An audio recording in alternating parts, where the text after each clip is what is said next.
I think you have to have a different approach because I think that, as I mentioned, the regulations are so fundamentally different and the attitudes of your tenants are so different. So you really have to have a different operating model for every country. Like all these services John was mentioning coming over from the US. In the UK you might need them to much larger extent in the residential rental developments than you need them in Germany, for instance, because it's simply not in the purely German ones. In the high level, in the high end market, you might need it, but in the general rental apartments, you don't need them, and because simply the Germans are used to not having them. So it's a place that's historically grown in a different way.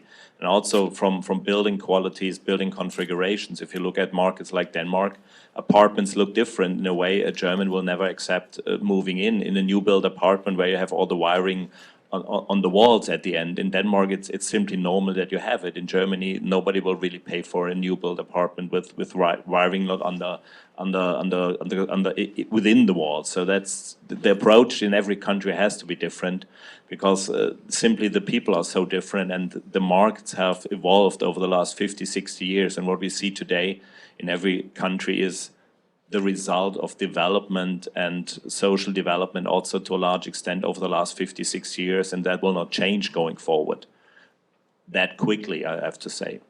Because what we see is building activity, something between 1% and 2% per annum of existing stock in every country.